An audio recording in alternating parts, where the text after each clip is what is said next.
Bonjour chers amis de mon cœur. Nous sommes de retour avec une autre lecture du livre des esprits. Un livre écrit par Allan Kardec et les esprits. Et nous sommes dans la partie qui s'appelle intelligence et instinct. Question 71. L'intelligence est-elle un attribut de principe vital? Réponse. Non, puisque les plantes vivent et ne pensent pas. Elles n'ont que la vie organique. L'intelligence et la matière sont indépendantes, puisqu'un corps peut vivre sans intelligence. Mais l'intelligence ne peut se manifester que par les moyens des organes matériels. Il faut l'union de l'esprit pour intelligenter la matière animalisée. Et alors Kardec écrit une chose au-dessus.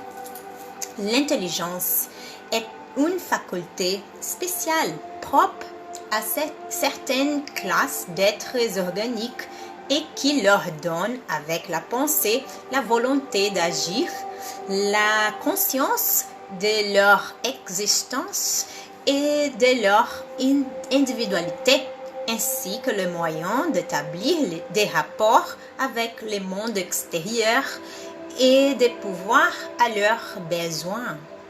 On peut ainsi distinguer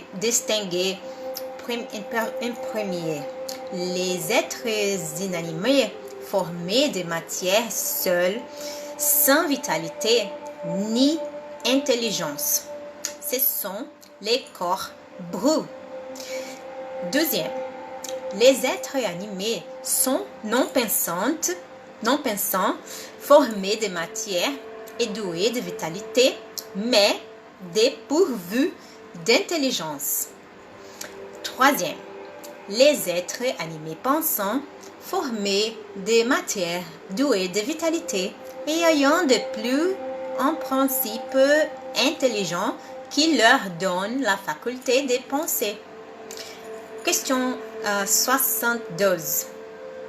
Quelle est la source de l'intelligence? Réponse. Nous l'avons dit. L'intelligence universelle. Question au-dessous.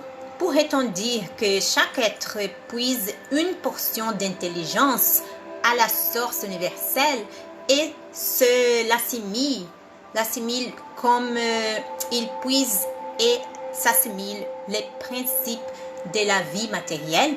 Réponse. Ceci n'est qu'une comparaison, mais n'est pas exact, parce que l'intelligence est une faculté propre à chaque être et constitue son individualité morale.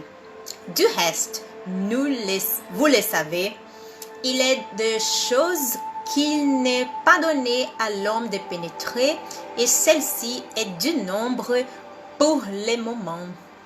Question 73.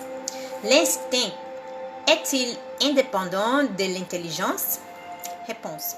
Non, pas précisément, car c'est une espèce d'intelligence. L'instinct est une intelligence non raisonnée. C'est par là que tous les êtres pourvoient à leurs besoins. Question 74. Peut-on assigner une limite entre l'instinct et l'intelligence? C'est-à-dire préciser où finit l'un et où commence l'autre? Réponse. Non, car ils se confondent souvent, mais on peut très bien distinguer les actes qui appartiennent à l'instinct et ceux qui appartiennent à l'intelligence. Question 75. Est-il exact de dire que les facultés instinctives diminuent à mesure que croissent les facultés intellectuelles? Réponse. Non, l'instinct existe toujours, mais l'homme le néglige. L'instinct peut aussi mener au bien. Il nous guide presque toujours et quelquefois plus sûrement que la raison. Il ne s'égare jamais. Question au-dessous. Pourquoi la raison n'est-elle pas toujours un guide infaillible? Réponse. Elle serait infaillible si elle n'était faussée par la mauvaise éducation, l'orgueil et l'égoïsme. L'instinct ne raisonne pas. La raison laisse les choix et donne à l'homme le libre arbitre.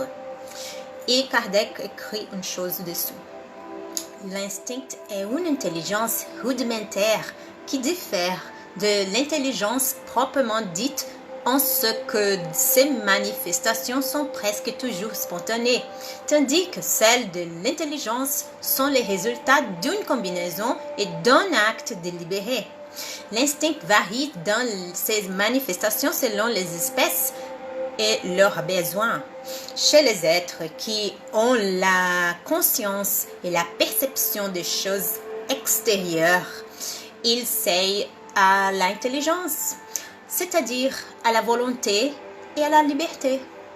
Eh bien, nous avons terminé notre lecture pour aujourd'hui. J'espère que vous l'avez apprécié autant que moi. Que Dieu vous bénisse tous. Bisous. Salut.